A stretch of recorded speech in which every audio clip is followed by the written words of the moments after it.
Well, hello everyone. Today we're going to be studying the wonders of mathematics and exploring how geometry and algebra can interact so you can better understand things like quadratic equations and possibly ideas that could come up later in calculus. Maybe. Alright, so to start off with, let's just go ahead and explore a linear equation. Alright, so what do we think would be a good linear equation, class? And part 1/2 x plus 3. 1/2 x plus 3. Okay, so first we go to graph and choose plot new function.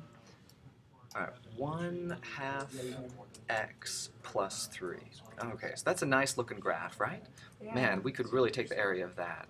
So we go ahead and decide, okay, what do we want what areas can we find? Well, today you can find all sorts of different areas just by adding one extra line here, right?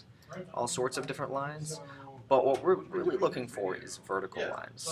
So you just go ahead and place a vertical line.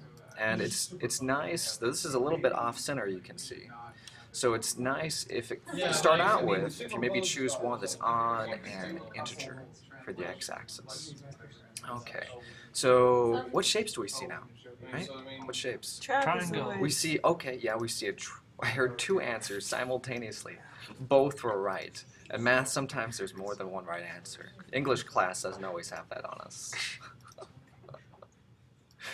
All right, so we've got two pink triangles. Normally the program will differentiate, you know, which one is which, but we didn't quite get that lucky this time.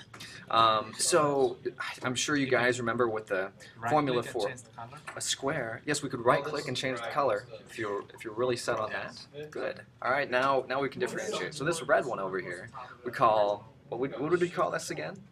Triangle. All right, great. So we remember the formula for the triangle. It's like a rectangle, right? But split in half. So what's a trapezoid? What are some ways of thinking about a trapezoid? What kind of shape is that? A rectangle and a triangle. A rectangle and a triangle, right? So that's one way. So that's one way. Even if you didn't know the formula, you could really find that out yourself. That is really cool. Yeah. Okay, so during class you're going to be coming up with your own, set of equations that you're going to try to figure out. Let's see, for example, you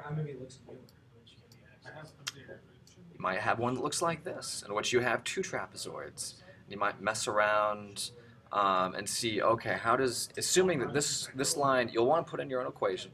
So assuming that this line stays the same, how does it stay?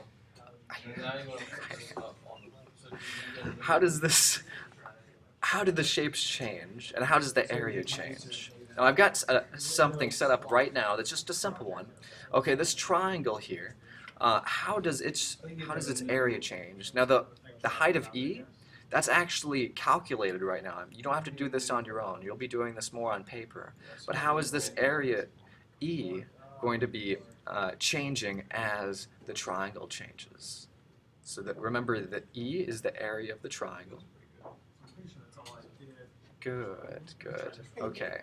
So now that's interesting. That looks like a curve. It's not a straight line like we might think it is. So, well, in class, you'll be working on your discovery, and you'll be thinking about, why does it have that shape? Is there a certain equation that has that shape? Does it have something to do with the formula for triangles or whatever shape you're using? Is there a more general one that you can find the area underneath? Whatever linear equation you have to be. This is a pretty simple one, right? Y equals 1/2 x. What if you had 3x plus 7? Then what do we think the shape would be? Then what would the equation be? So one of many things we'll get to explore today. I wish you guys luck, and if you have any questions, feel free to contact me. Thanks. Thanks.